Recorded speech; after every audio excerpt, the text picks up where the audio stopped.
শুধুমাত্র একটি দল ক্ষমতা থেকে চলে গিয়েছে, সামনে আরেকটি দল ক্ষমতায় আসলেই সিস্টেমের পরিবর্তন হবে না।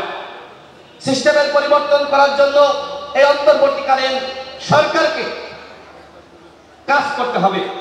আমরা দেখতে পাচ্ছি এখনো পর্যন্ত আওয়ামী পান্ডাদেরকে গ্রেপ্তার করা হচ্ছে না, শেখ পরিবারের পান্ডাদেরকে গ্রেপ্তার করা হচ্ছে না, পুলিশের যারা সরাসরি ছাত্র জনতার বুকে গুলি চালিয়েছে সেই পান্ডাদেরকে গ্রেপ্তার করা হচ্ছে না। এখনো পর্যন্ত দেখতে পাচ্ছি যে আওয়ামী পান্ডারা বিভিন্নভাবে জামিন পেয়ে যাচ্ছে। আওয়ামী লীগের এমপিরা যারা গণহত্যার মাস্টারমাইন্ড তারা জামিন পাচ্ছে। তাহলে এই অন্তর্বর্তীকালীন সরকার কিসের রাষ্ট্র সংস্কার করতে চায়? এখনো পর্যন্ত শহীদের প্রকৃত তালিকা আমরা কেউ হাতে পাইনি।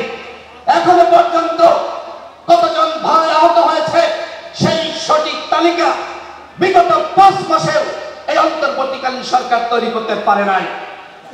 এখনো পর্যন্ত আপনারা দেখতে পাচ্ছেন জনগণ বাজারে গেলে অনেক অসহায় মানুষ, গরিব মানুষ তারা চিৎকার করছে। এখনো পর্যন্ত নিত্য পণ্যের দাম কমাতে পারে নাই। অথচ আমরা দেখতে পাচ্ছি কোন কোন উপদেষ্টা বিরাজনীতিকরণের বক্তব্য দিচ্ছে। রাজনৈতিক দলগুলো 53 বছরে কিছু করতে পারে নাই, তারা বিশাল কিছু করেছে। কি করেছে? আমি তো বললাম এই 5 মাসে তারা এই কাজগুলো করতে পারত। আওয়ামী লীগকে সাংগঠনিক ভাবে নিষিদ্ধ করবে কি করবে না এখনো পর্যন্ত আমরা দেখতে পাচ্ছি। বিশেষ করে অনেকে বলছে এই ফ্যাসিস্ট পার্টি আগামী নির্বাচনে যেতে পারবে।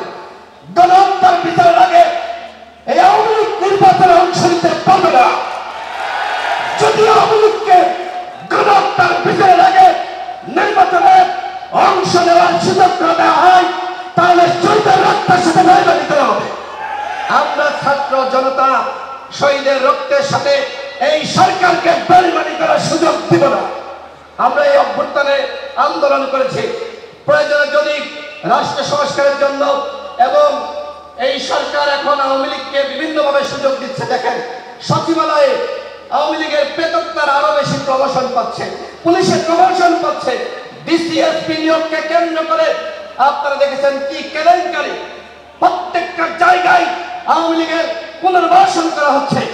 এর নাম কি রাষ্ট্র সংস্কার? এর নাম রাষ্ট্র সংস্কার হতে পারে না। আমরা রাজনৈতিক দলগুলো আমরা রাষ্ট্র সংস্কার চাই।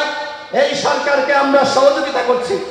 আমরা কেউ বলছি না ডক্টর ইউনূসের পদত্যাগ চাই। আমরা তাদের ভুলগুলো নিয়ে সমালোচনা করছি এই কারণে যাতে করে তারা তাদের ভুলগুলো শুধরে তারা সঠিক পথে রাষ্ট্র সংস্কার করতে পারে। কিন্তু রাষ্ট্র সংস্কারের নামে যদি আপনারা মনে করেন আরেকটি ১/১১ তৈরি করবেন, আপনারা আরেকটি দল গঠন করে আগামীতে আবার আপনারা ক্ষমতায় আসার পায়তারা করবেন, সেটি কিন্তু বাংলাদেশের জনগণ মেনে নেবে না। আপনারা কাজ করবেন, আমরা সহযোগিতা করব। কিন্তু এই যে দলগুলোর সাথে ৩-৪টি সংলাপ করলেন, সেই সংলাপের অর্জনটা কি আমি জানতে চাই। কি অর্জন আমাদের হয়েছে? এখনো পর্যন্ত একটি সঠিক রোডম্যাপ বা পরিকল্পনা আপনারা প্রকাশ করতে পারেন নাই। আনলিমিটেড কোনো কিছু ভালো না। আপনারা এখনো যে চিন্তা করছেন আনলিমিটেড, কবে ক্ষমতা থেকে নামবেন, কবে নির্বাচন দিবেন সেটি আমরা কেউ জানি না। এইভাবে পরিকল্পনাবিহীন একটি আনলিমিটেড সরকার বাংলাদেশের জনগণ দেখতে চায় না। আমরা চাই আপনারা দ্রুত সময়ের মধ্যে আপনারা কি করতে চান এবং বিগত 5 মাসে কি করেছেন তার একটি পরিকল্পনা প্রকাশ করবেন এবং দলগুলোর যে চাপা একটি রোডম্যাপ প্রকাশ করবেন। এতে করে রাজনৈতিক দলগুলোর সংশয় এবং সন্দেহ আপনাদের উপর যে তৈরি হয়েছে সেটি কমবে। অন্যথায় আপনাদের বিরুদ্ধে কিন্তু ফখরুদ্দিন মইনুদ্দিনের মতন আন্দোলন শুরু হতে পারে। আমরা চাই না সেই ধরনের আন্দোলন হোক। তার আগেই সকল দলকে সাথে নিয়ে এবং যারা গণঅভ্যুত্থানে ভূমিকা রেখেছে সকল স্টেক হোল্ডারকে সাথে নিয়ে একটি সংলাপ করার মাধ্যমে আপনারা রোডম্যাপ প্রকাশ করুন। আমি আবারও এবি পার্টির প্রথম জাতীয় কাউন্সিল, এই কাউন্সিলের আমরা সফলতা কামনা করছি। যারা নির্বাচিত হবেন তাদেরকে আমরা শুভেচ্ছা জানাই। আমরা যেভাবে বিগত সময়ে হাতে হাত রেখে আমরা লড়াই সংগ্রাম করেছি, ইনশাআল্লাহ আগামী বাংলাদেশ গঠনে আমরা সবাই ঐক্যবদ্ধভাবে লড়াই সংগ্রাম করব এবং নতুন যে কাঙ্ক্ষিত বাংলাদেশ, সাম্য, মানবিক মর্যাদা, সামাজিক সুবিচারের বাংলাদেশ, আমরা সবাই জাতীয় ঐক্য সংহতি প্রতিষ্ঠার মাধ্যমে সেই বাংলাদেশ আমরা বিনির্মাণ করব ইনশাআল্লাহ।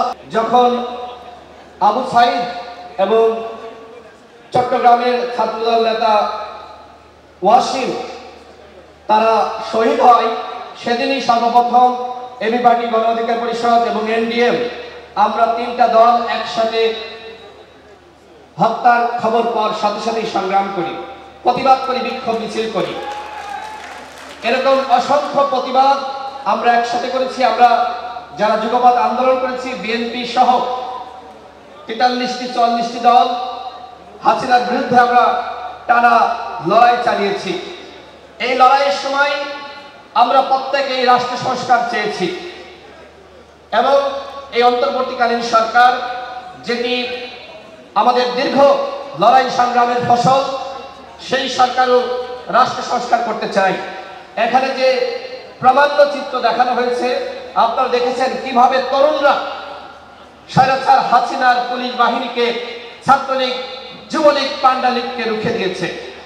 এই অভ্যুত্থানের যে চেতনা, প্রায় 2000 শহীদ, 30,000 আহত, তারা কেমন বাংলাদেশ চেয়েছিল? একটি নতুন বাংলাদেশ। এই নতুন বাংলাদেশ গঠন করা আমাদের সকলের দায়িত্ব।